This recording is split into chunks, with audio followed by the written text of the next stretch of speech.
প্ৰতিখন জিলাত নিৰ্মাণ হ'ব মাদ্ৰাছা মাদ্ৰাছাক লৈ মুখ্যমন্ত্ৰীৰ বৃহৎ ঘোষণা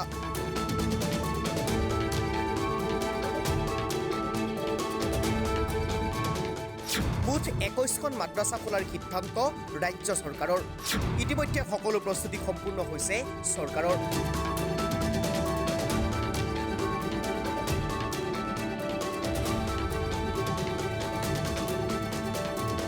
প্ৰতিখন জিলাই এতিয়া মাদ্ৰাছা নিৰ্মাণ কৰিবলৈ সিদ্ধান্ত গ্ৰহণ কৰিছে ৰাজ্য চৰকাৰে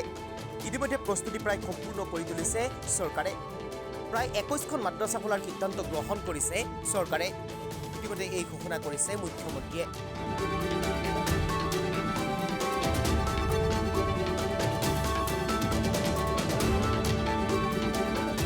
উল্লেখযোগ্য যে যি সময়ত অসমত এফালৰ পৰা মাদ্ৰাছাসমূহ বুলডোজাৰ চলাই গৈছে সেই একে সময়তেই আন এখন ৰাজ্যৰ মুখ্যমন্ত্ৰীয়ে এক বৃহৎ ঘোষণা কৰিছে মাদ্ৰাছাক লৈ প্ৰতিখন জিলাতেই গঠন কৰা হ'ব একোখনকৈ মাদ্ৰাছা মুঠ 21খন মাদ্ৰাছা বনোৱাৰ সিদ্ধান্ত গ্ৰহণ কৰিছে বিহাৰ চৰকাৰে বিহাৰ চৰকাৰে শেহতীয়াকৈ সুন্নী আৰু চিয়া ৱাকফ বোৰ্ডৰ অধীনত পঞ্জীয়নভুক্ত সম্পত্তি উন্নয়নৰ বাবে বিভিন্ন ধৰণৰ আন্তঃগাঁথনি নিৰ্মাণৰ পৰিকল্পনা চলাইছে ইতিমধ্যে মুছলমানসকলক লৈ কেইবাটাও বৃহৎ আঁচনি ঘোষণা কৰিছে বিহাৰ চৰকাৰে বিহাৰৰ নীতিশ কুমাৰে ইতিমধ্যে এই কথা ঘোষণা কৰিছে সংবাদ মাধ্যমৰ সন্মুখত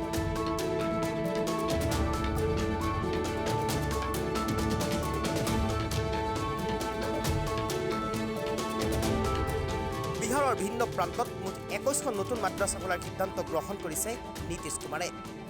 2023-24 বৰ্ষত বিশেষকৈ পাটনা কাইমুৰ কাটিহাৰ কিষাণগঞ্জ নবদা সিৱান আৰু পূৰ্ণিয়াত ব্যৱসায়িক অট্টালিকা বজাৰ কমপ্লেক্স আৰু পুথিভঁৰালৰ নিৰ্মাণৰ প্ৰস্তাৱ গ্ৰহণ কৰিছে উল্লেখযোগ্য যে বিহাৰৰ মুখ্যমন্ত্ৰী নীতিশ কুমাৰে ৰাজ্যখনৰ সংখ্যালঘু জনগোষ্ঠীৰ আৱেগ আৰু কল্যাণৰ প্ৰতি গুৰুত্বপূৰ্ণ ভূমিকা অৱলম্বন কৰি আহিছে যিটো সময়ত অসমৰ মুখ্যমন্ত্ৰী ডক্টৰ হিমন্ত বিশ্ব শৰ্মাই এফালৰ পৰা বুলডোজাৰ লগাই মাদ্ৰাছা ভাঙি দিয়া পৰিলক্ষিত হৈছে তেনে এটা সময়তে বিহাৰৰ মুখ্যমন্ত্ৰী নীতিশ কুমাৰে এফালৰ পৰা মাদ্ৰাছা বনোৱাৰ সিদ্ধান্ত গ্ৰহণ কৰিছে লগতে সংখ্যালঘুসকলক লৈ ন আঁচনি ৰূপায়ণ কৰা পৰিলক্ষিত হৈছে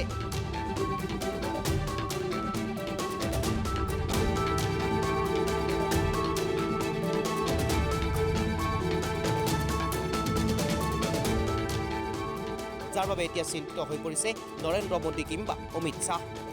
নীতিশ কুমাৰৰ এটা সিদ্ধান্তই এতিয়া আউল লগাইছে কেন্দ্ৰত যাৰ বাবে সংঘাত হোৱাৰো এক প্ৰকাৰ সম্ভাৱনা প্ৰকট হৈ উঠিছে